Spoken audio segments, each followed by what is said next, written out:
ఆయన కలపాల ఇసాక్ గారు. దేవునికి స్తోత్రం.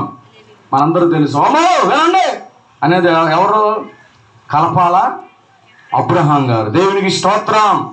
మంచిది పిల్లరా, ఏదో నిమిత్తమై భూలోకంలో వారు జీవించినంత కాలము కూడా ఏమండి ఎన్నో దేవునికి ఇష్టురాలుగా జీవించి మరి దేవుని పిలుపునందుకుని మరి వారు వెళ్ళి ఉన్నారు. దేవునికి స్తోత్రం.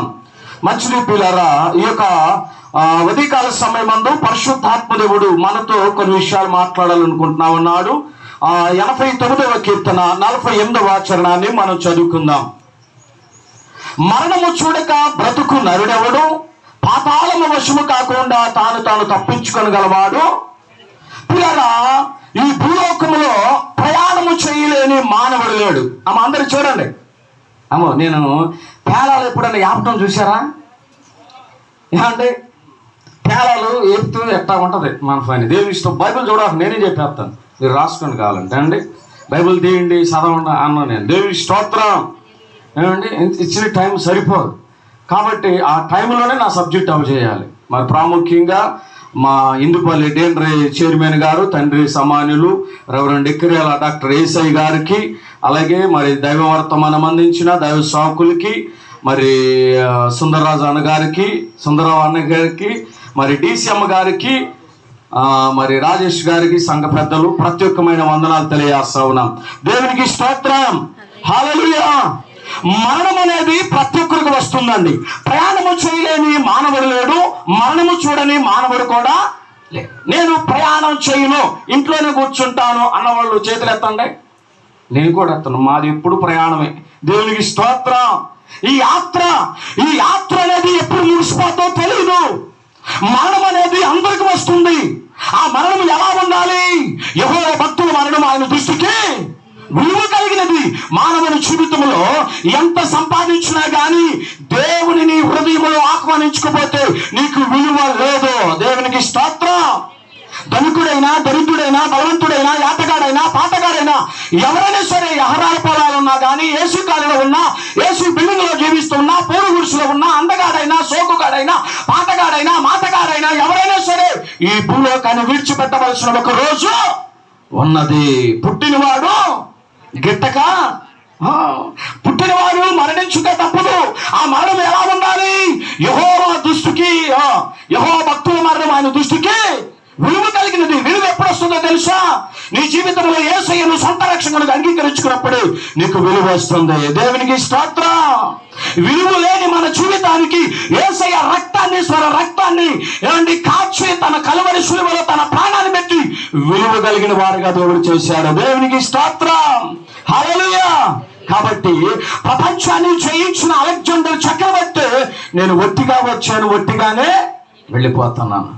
నిజం. సమాధి కార్యక్రమాలు అండి. ఒకళ్ళు స్త్రీలు చనిపోయారు అనుకోండి, కొంతమంది ముక్కు పుడకలు పెట్టుకుంటారా? ఏమన్నా ఆ ముక్కు పుడక రాకపోయినా రాయ్ ఆ ముక్కు పుడక రాలేదు కోసేయండి అంటారు. అందుకే మీరు చచ్చిపోయే ముందు ముక్కు పుడకలు తీసేయండి. దేవునికి స్తోత్రం. హల్లెలూయా. ఏమండి నిజం. ప్రియాదేవి బిడ్డలారా, నాకు తెలుసండి, ఆ ముక్కు పుడక రాకపోతే ఆ రంపం పెట్టొద్దు అని పెట్టి కోసేసి అప్పుడు తీసుకుంటారు బాబు అని. దేవునికి స్తోత్రం. ఏమండి ఎంత సంపాదించినా కానీ మనము ఒట్టిగా వచ్చాము, ఒట్టిగానే వెళ్ళిపోతాము. అందుకని వాని క్రియ చొప్పున సిద్ధపరిచిన జీవితము నా యొద్ద ఉన్నది. ఏమండి మానవుడు చనిపోయినప్పుడు ఆయన క్రియలు వెంట వెళతాయి అంటండి. మరణము ఎలా ఉండాలంటే యెహోవా దృష్టికి విలువ కలిగినదిగా ఉండాలి. యెహోవా భక్తుల మరణము, మనము దేవుని ఆరాధిస్తా ఉన్నామంటే ఆయనకి ఇష్టలుగా, ఆయన బిడ్డలుగా మనము జీవించే వారిగా మనము ఉండాలి. ప్రపంచాన్ని గడగడలాడించాడు అలెగ్జాండర్ చక్రవర్తి. ఇంకేంటిలే నేను ప్రపంచాన్ని జయించాను అనుకున్నాడు. ఆయన కూడా మరణించాడు. ప్రపంచాన్ని పరిపాలించిన అధికారులు ఎంతరెందరో మహానుభావులు విడిచిపెట్టి వెళ్ళారు. కానీ మరణం నుండి లేచిన వ్యక్తి నువ్వు నేను ఆరాధించే దేవుడు, ఆయన పేరు నజరేయుడైన యేసు. నమ్మిన వారందరూ గట్టిగా చప్పలు కొట్టి దేవుడు నామమున పడతాం. ఏమండి నువ్వు మరణించిన తర్వాత ఏమంటున్నాడు? నరులు బ్రతుకుతారా?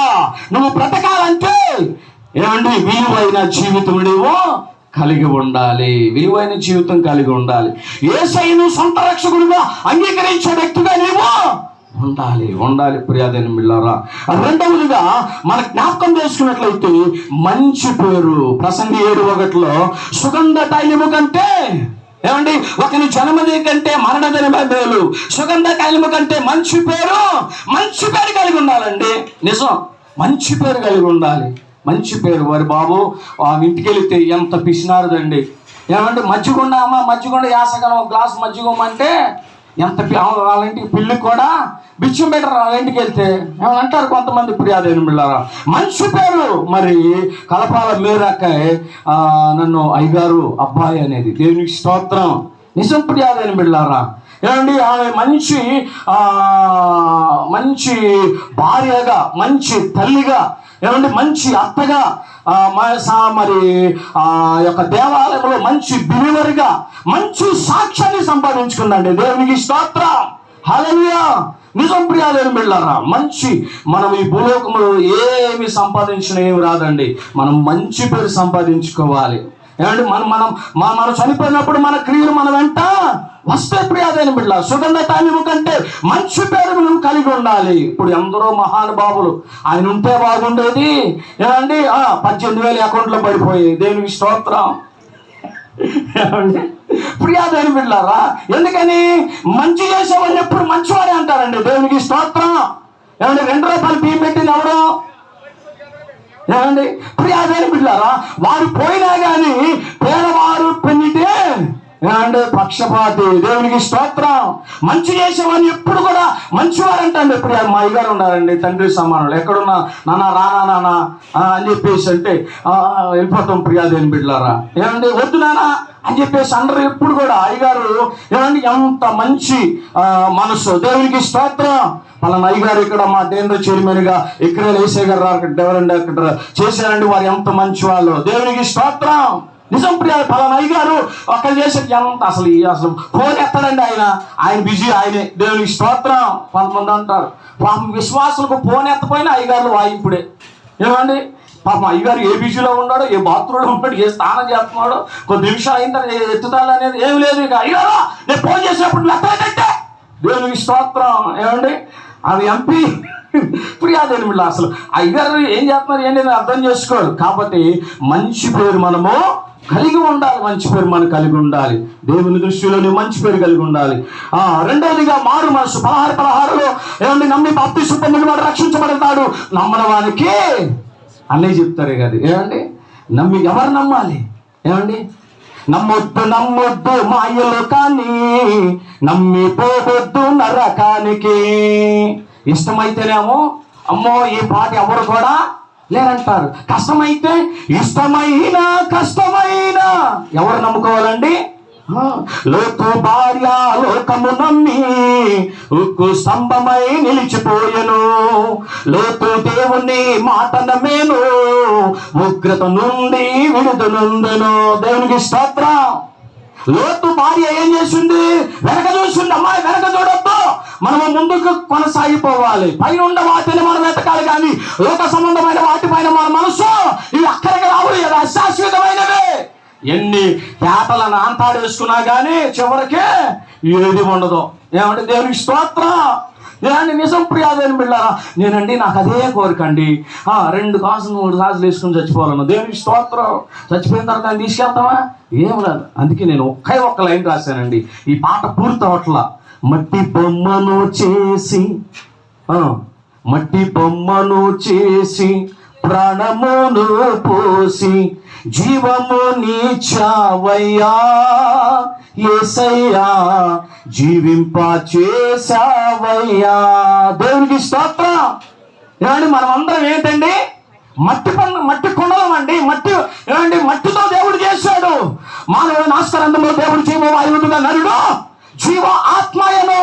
ఏమండి ప్రాణము బ్లడ్ సర్క్యులేషన్ ఆగిపోతే ప్రాణం ఆగిపోతుందేమో, కానీ శరీరము మన్నది కనుక మట్టిలోకి వెళ్ళిపోతుంది. కానీ ఆత్మ ఎవరిచ్చారండి?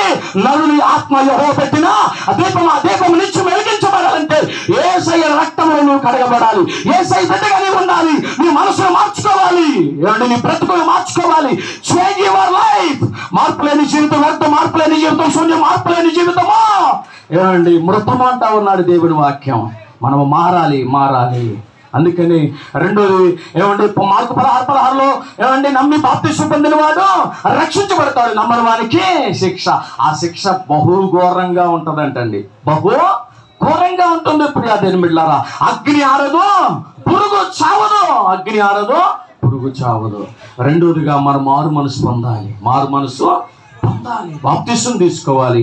మూడవదిగా దశలు రాసిన పత్రికలో మనం అందరం కూడా ఒకసారి రెండు చేతులు పైకెత్తుదాం, రెండు చేతులు పైకెత్తు దేవునికి స్తోత్రం చెబుదాం.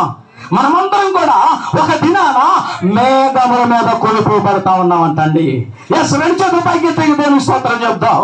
ఏంటి, ఎస్ రాజుగా వచ్చుచున్నాడు, లోకమంతా తెలుసుకుంటారు పరిశుద్ధులందరినీ. ఒకసారి మీరు హృదయం వేసుకుని నేను పరిశుద్ధుడిగా ఉన్నాను ఒకసారి చేసుకోండి. నేను కూడా కొనుక్కోబడతాను లేదనిపిస్తుంది నాకు కూడా. దేవునికి స్తోత్రం. నిజం ప్రియాదేని వెళ్ళారా ఏమండి, మనము దేవునికి దృష్టికి ఎలా ఉండాలి, కొనుక్కోబడాలంటే మనము అపొస్తలుడైన పౌలు అంటున్నాడు, ఆయన రెండవ రాకడలో మధ్యాకాశానికి రాబోతూ ఉన్నాడు, వేల పరిశుద్ధులతో ఆయన రాబోతూ ఉన్నాడు. ఏమండి, భూ అని బోర ధ్వనితో ఆయన రాబోతూ ఉన్నాడు. ప్రియాదేని బిడ్డలారా, ప్రభువునందు మృతులందు వారు మొదట లేపబడతారంటండి. లేపబడే జాబితాలో నువ్వు ఉండాలంటే యేసయ్యను సొంత రక్షకుడిగా అంగీకరించే వ్యక్తిగా నీవు ఉండాలి.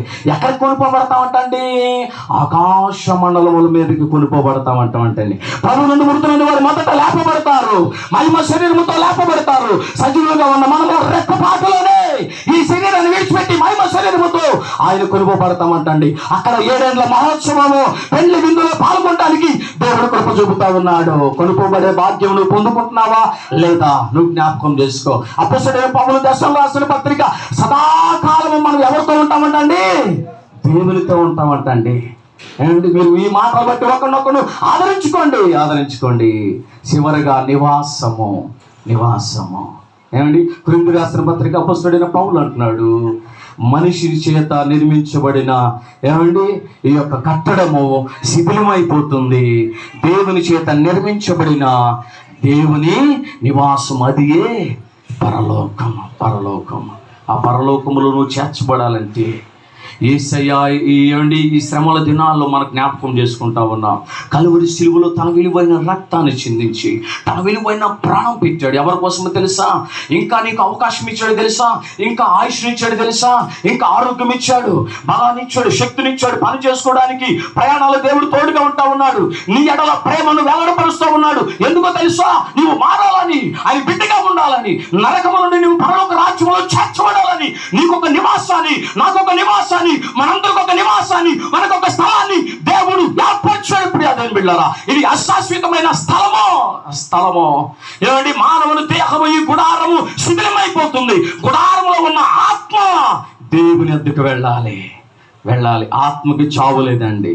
అందుకని నరుని ఆత్మ యెహోవా పెట్టిన దీపము, నాస్కరంలో దేవుడు జీవవాయువుగా, నరుడు జీవ ఆత్మాయను.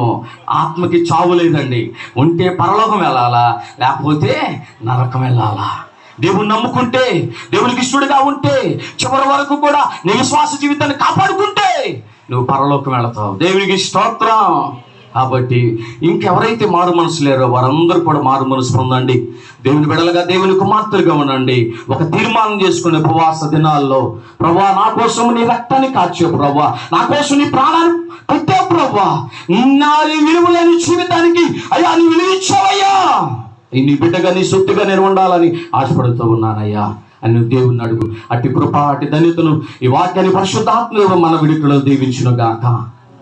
ఎన్ని బాధలు పెట్టినా నోరు తెరువలేదే, కొరడాలతో కొట్టినా మౌనివైతివే, నీ ప్రేమ ఎంత మధురం, నీ ప్రేమ ఎంత అమరం, ఏమని వర్ణింతు నీ ప్రేమ, ఏమని వివరింతు నీ కృపా. దేవునికి స్తోత్రం. ఈ సమావేశం దేవాతి దేవునికి, రెండు చిరుమైన అయ్య గారికి ప్రత్యేకమైన వందనాలు తెలియజేస్తాం. మంచిదండి.